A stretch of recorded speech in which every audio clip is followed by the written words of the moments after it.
Yeah, well, good morning. Yeah, we had mentioned about our corn planter and getting a new one. We're selling our old one and getting a bigger one, and so it came today. Are we crazy? Huh? So it just pulled in, and here it is.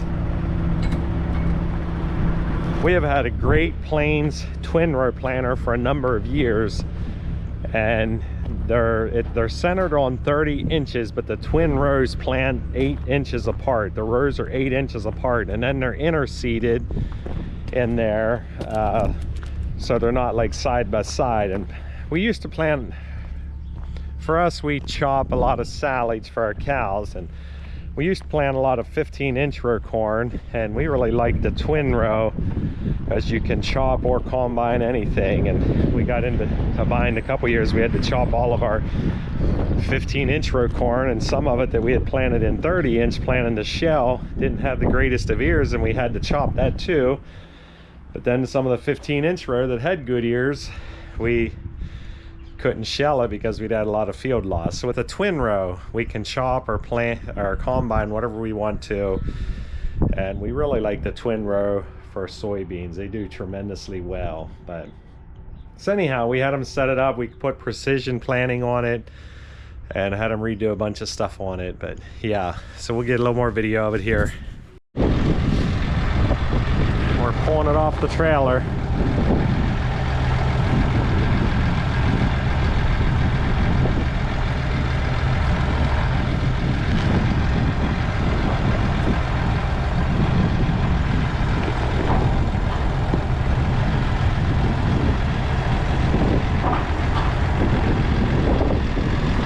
Bought this planter on a sale online.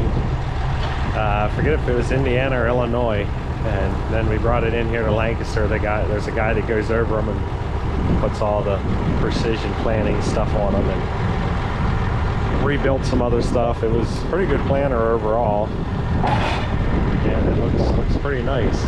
We're pretty pleased with what we see.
Yeah, I've said different times about you never know what can happen or what you might find, but here's a dry cow. We have a round bale feeder. They call it a hay saver.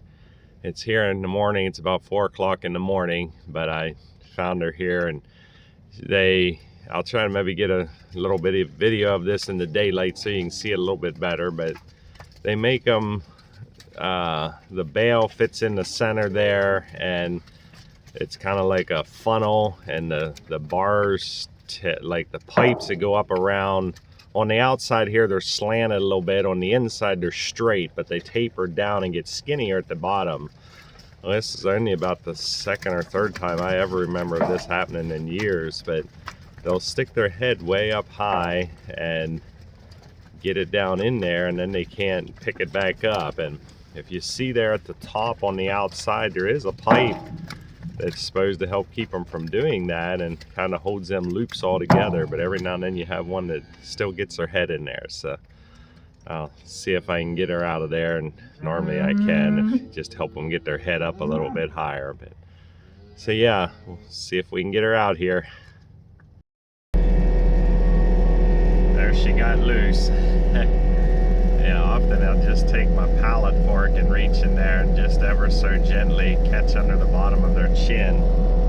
And as they try to pull back, it pulls it up a little bit. Yeah, just do it really slow and careful so you don't hurt them.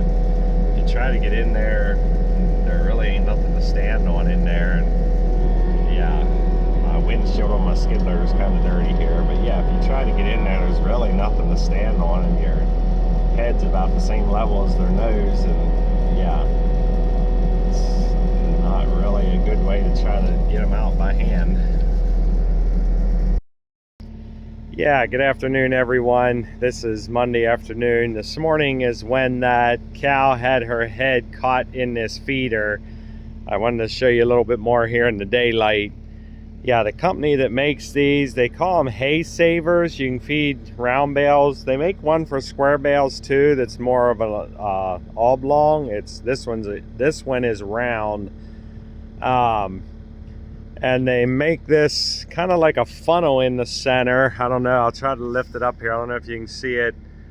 They have that ring there in the center down at the bottom, and all these pipes go down and taper and connect to that.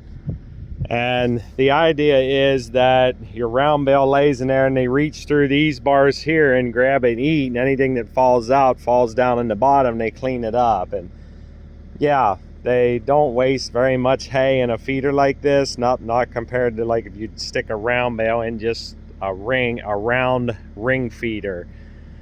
And years ago, like I said, this feeder's got some age to it. It's starting to rust out a little bit down around the bottom of that ring.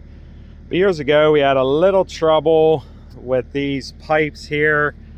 Like, we cut every other one out in between at the bottom, because till they got down at the bottom, they were barely 4 inches apart. And if you had a round bale that's packed really tight, which most round balers, the newer ones in this day and age, pack them really, really tight, it was almost like they could barely reach and pull it out right. So we cut every other one out there. But yeah, this cow, and then these pipes on the outside, you can kind of see here, they are slanted. They have a bend in them right here, and then they're slanted from there down to where they connect to the top of that ring. They did make a pipe go around that they fastened on top of that, right on top of the skirting. And this skirting down here at the bottom, is made out of like they cut a piece out of an old round fuel tank is what they make them out of.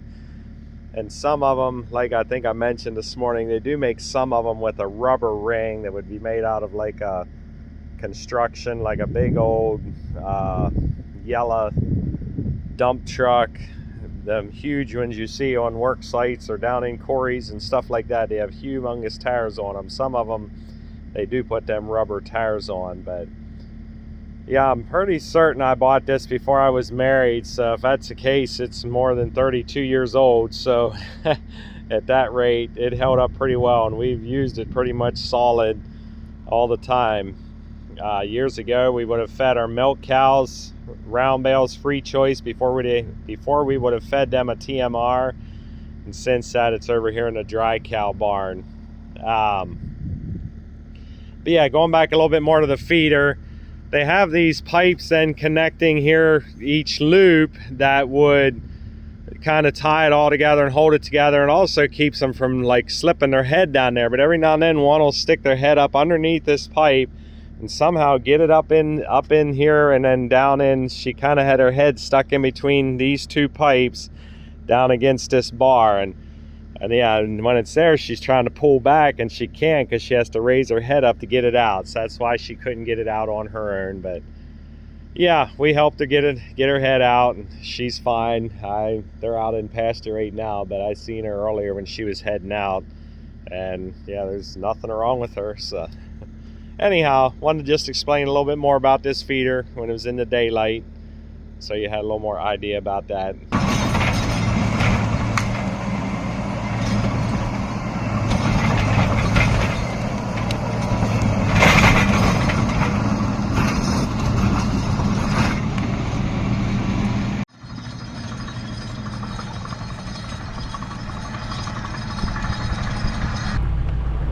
Try to get a little bit of video here today. Yesterday we were out here working, and tried to get some video yesterday. I did get some video, but it was so windy. We had 30-35 mile-an-hour winds yesterday, and When I went to watch the video, it picked up so much wind noise that you couldn't hear what I was saying. Today we were out here, we had 6 guys total, my 2 sons and myself, and 2 the other guys that do the excavating, that have the track go. And my 2 sons were running a dump cart, and one of them, they got a dirt pan. One of them was running the dirt pan, and I was running my high lift or track loader, grading things off. And then their brother-in-law, the guys that have the track hoe, their brother-in-law was here with a skid loader and grappler going around picking up sticks. But right up through here is where I took that video the other day, maybe a week ago. We had all them rocks laying up through there. We gathered them all up on, was that Monday or Tuesday? Tuesday, I believe it was, Tuesday morning. And we started moving dirt and moved dirt all day yesterday. And yesterday afternoon, about 1 o'clock, right after lunchtime, my track loader high lift blew an oil line or oil hose that runs to the cylinder that lifts the loader. So I finished up the next couple hours with our bigger skid loader, and we got that oil hose fixed yesterday afternoon toward late afternoon. And now this morning we're going to do a little bit more. We're not going to push it too hard today. We pushed it pretty hard the last 2 days, but it's supposed to be dry today and tomorrow. A little bit of rain Saturday maybe, but then it's going to be nice at the beginning of the week. So hopefully we'll get a lot of it finished up till then. So yep, we'll get started here and see what happens. Got to put a little bit of oil in my loader yet. We got the oil hose fixed, but we didn't have any oil out here, so I got to put a little bit of oil in it, and then we're ready to go.